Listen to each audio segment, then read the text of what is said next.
Hey folks, welcome back to HeartGold vs. Crystal. We are here on Cinnabar Island, and we are speaking once again to Blue, who is ready to face us at the Viridian Gym. Blue does have to be the last gym leader that you fight in the region. He just demands it to be that way. So let's head on over to Viridian City.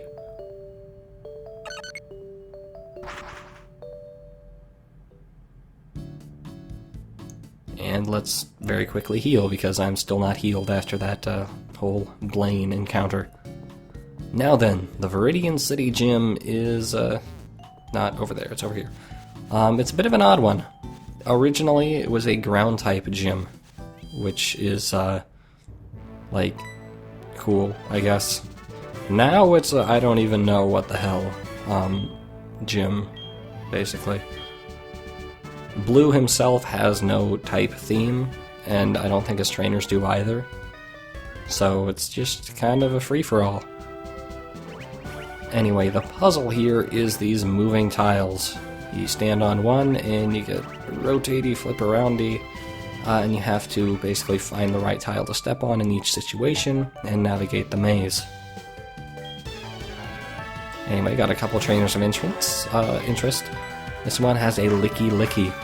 Licky Licky is the evolution of Lickitung.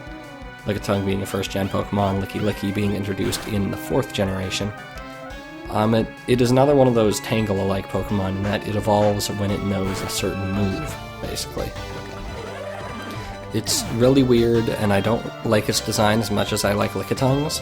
And I do like Lickitung's, which is also very weird, because it's strange and pink and has a huge tongue. But anyway, back to the puzzle at hand. The puzzle at hand is interestingly relevant. It is somewhat based upon the original gym puzzle, which, when Giovanni was the head of the gym here, he had something of a maze involving these kind of tiles, but it wasn't as much of a maze, basically. But Giovanni loved the hell out of these tiles, so it's a bit of an homage in that regard to keep these installed in this way. Now, it's like the ice puzzles, basically. I have a lot of trouble with these kind of puzzles. I have to look forward and plan everything very meticulously, and even then I still usually screw up. So these can be tricky, but I like them tricky. Too many gym puzzles are not tricky. Anyway, upon clearing out all those trainers, let's head back and heal once again. And let's go back through here again. And you can see a full and uncut version of how to get through this thing.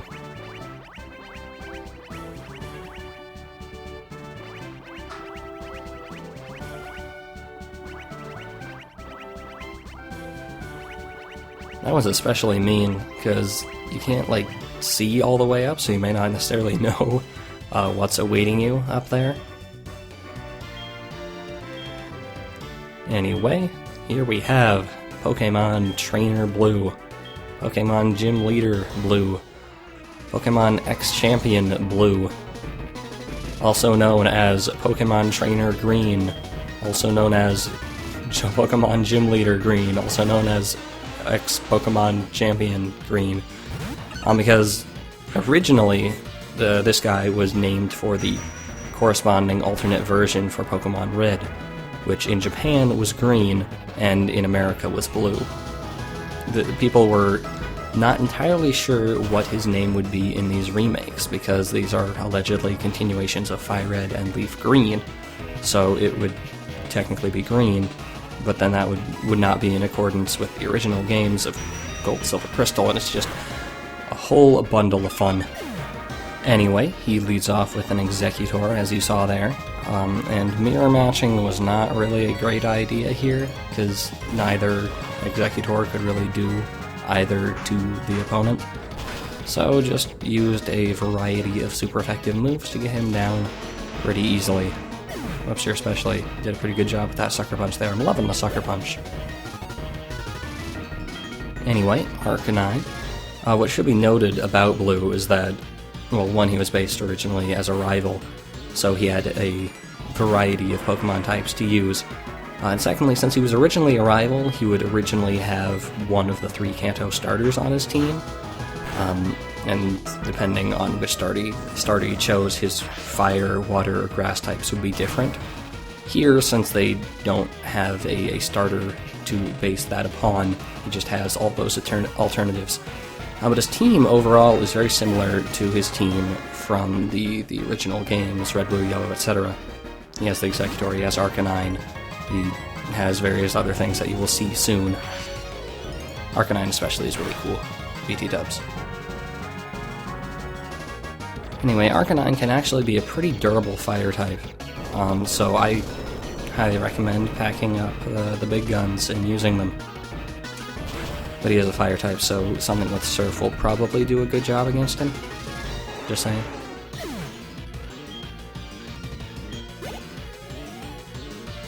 And then we have a Gyarados, his water type. Now Gyarados, I was talking with a dude before, I was like, man, I so wish it was Water Dragon.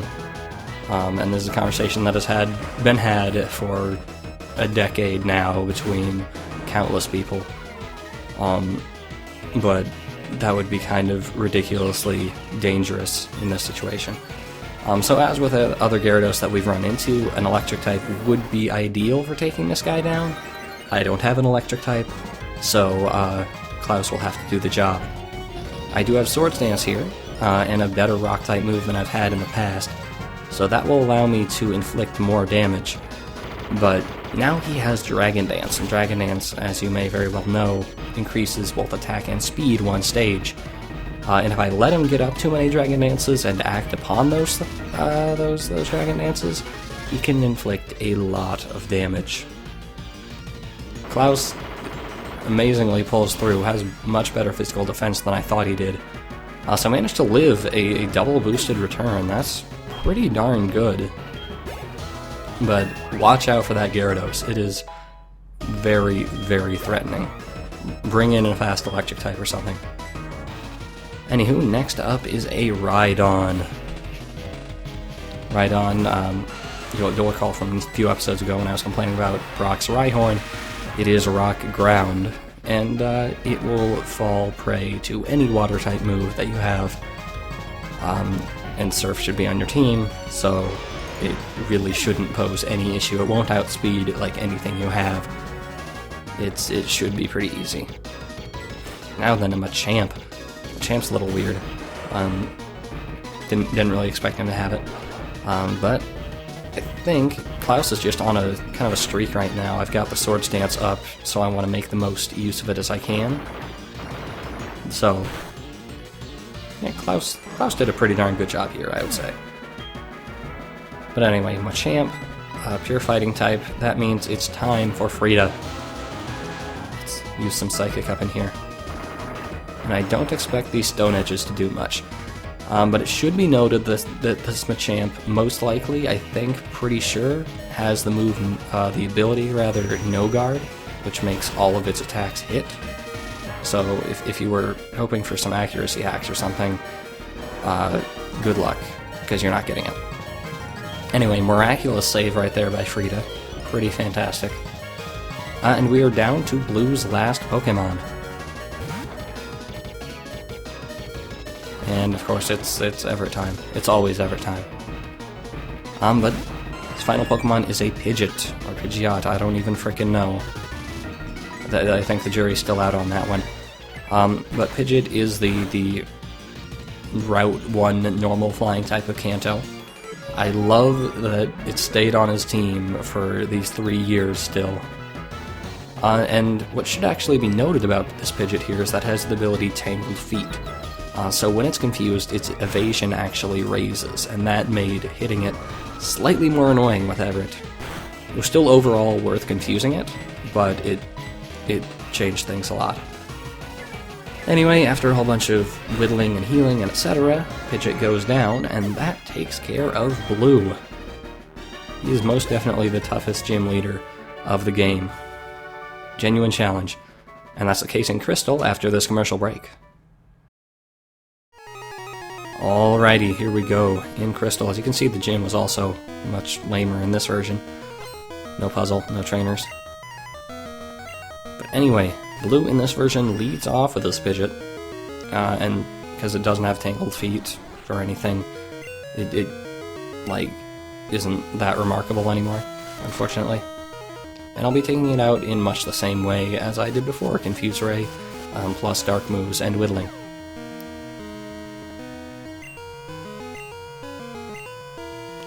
Yeah, this is thrilling gameplay right here. But I should note my small amount of disappointment here. It's an opportunity that was missed in both versions.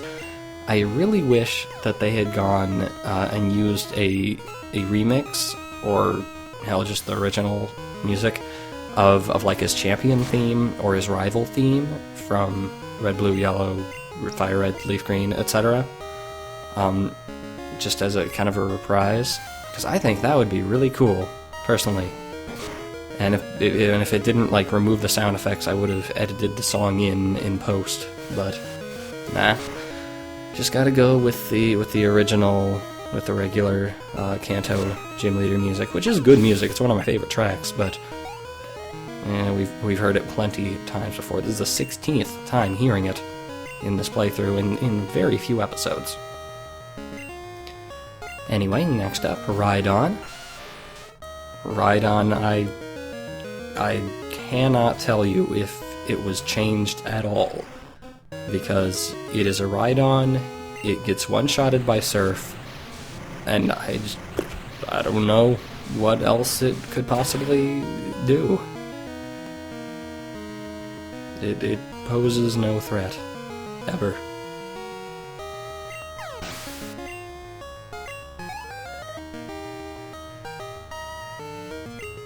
And now we have Executor, wonderful, fantabulous Executor. And let's try for the mirror match here and see what happens. I assume I had a good reason for not doing the mirror match in HeartGold, probably because I had Flamethrower for super effective. But yeah, in this version actually, I have Toxic. And that is a much appreciated whittling tactic over on this front. Now, something that I've never been clear on, and I swear I get a different answer every time I ask, is whether or not Leech Seed actually works on grass types. Because he used Leech Seed on me and it didn't work. And I was like, okay, it probably doesn't work. But I feel like people have told me that it does work, and then I look it up and I don't even remember the answer. Maybe it's just artfully avoided. But either way, Toxic is the designated whittling tactic here. And I got that special defense drop from the Psychic the other turn, which will speed things up even more. And since it's using 2-turn Solar Beam Charge-Up move, that means I get a lot of free hits and a lot of Toxic build-up. Kind of a victim of its own move pool there. So Frida has conquered an Executor of much higher level. Good job. Now then, Arcanine. What shall we do about this Arcanine? Well, we still have a ground type with Earthquake, but apparently we don't feel like using it. I'm gonna yell at my past self for something. I'm sure my past self had a very good reason.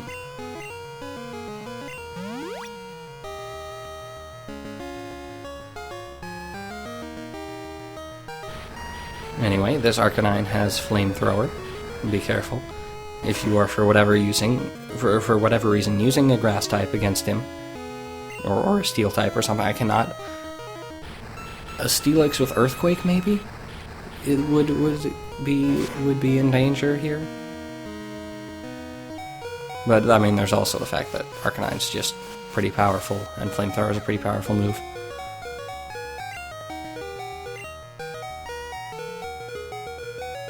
Anyway, do I have any Hyper Potion? I have one Hyper Potion. I'm gonna need to stock up on some better healing items before I take on the most difficult challenges of the game. Anyway, I'm going to attempt to justify my past self and say that that flamethrower was likely a one-hit KO on Sandra, and that I wanted to get in that confusion or something to like, hopefully avoid getting a flamethrower in the face, and then I'd be able to get an earthquake safely. That is my assumed rationale. But I don't know if that's true. Cassandra's still alive and kicking a while after, and he definitely was not out of flamethrowers. As you can see, that Arcanine most likely took a while. But he's out here. You saw there that he had Extreme Speed. Extreme Speed is like a powerful quick attack. Actually, pretty worth considering. Like 80 base power. Not bad at all. Anyway, next up he is bringing in his Gyarados. And since it doesn't actually have any flying type moves, I can safely bring in Frida for some cool action.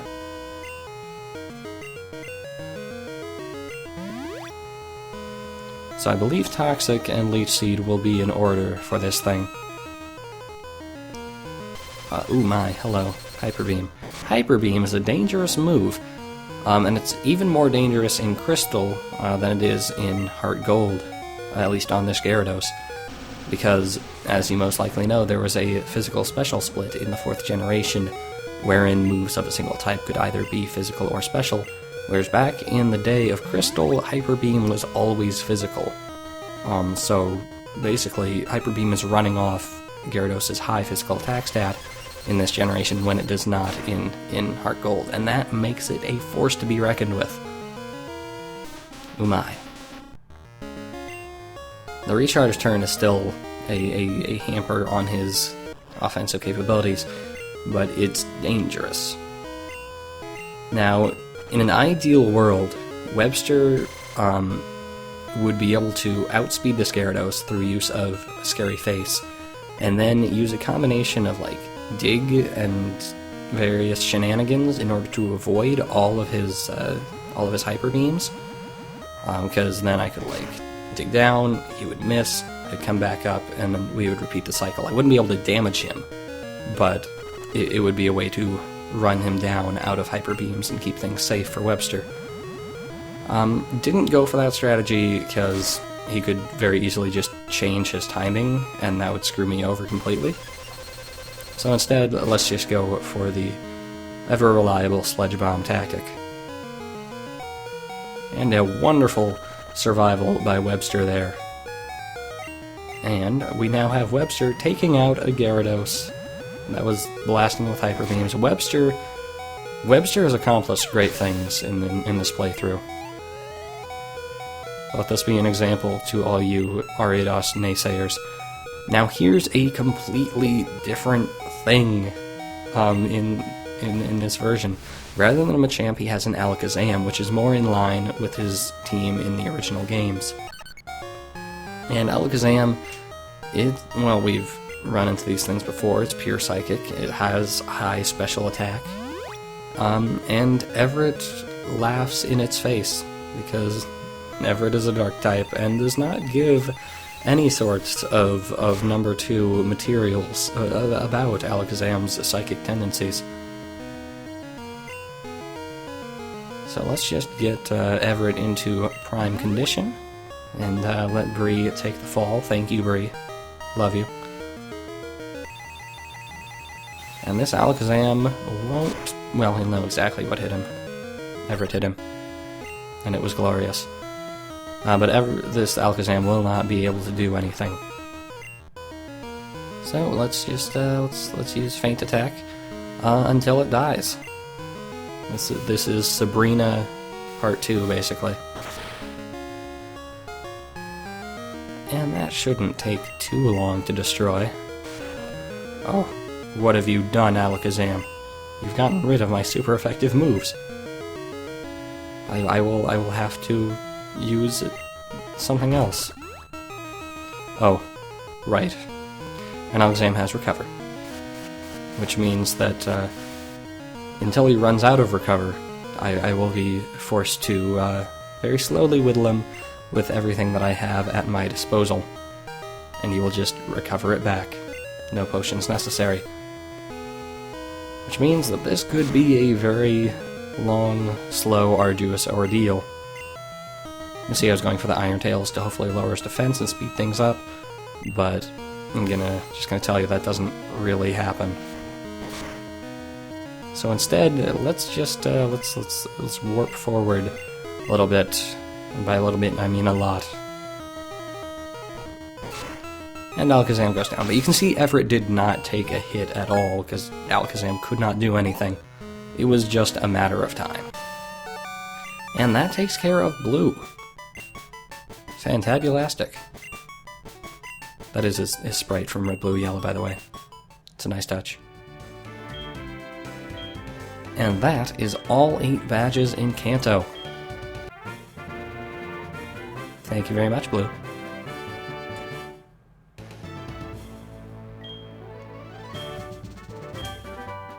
And he will also give you a kind of weird TM that I don't think he ever used. Is like, maybe his RideOn has it, I don't know. It's Trick Room, wherein the slowest Pokemon go fast, and the fastest Pokemon go last. It can be useful for gimmick teams, but not really for in-game. Anyway, that is all 8 badges, and once we have all 8 badges, good old Prof Oak will call us and say hi.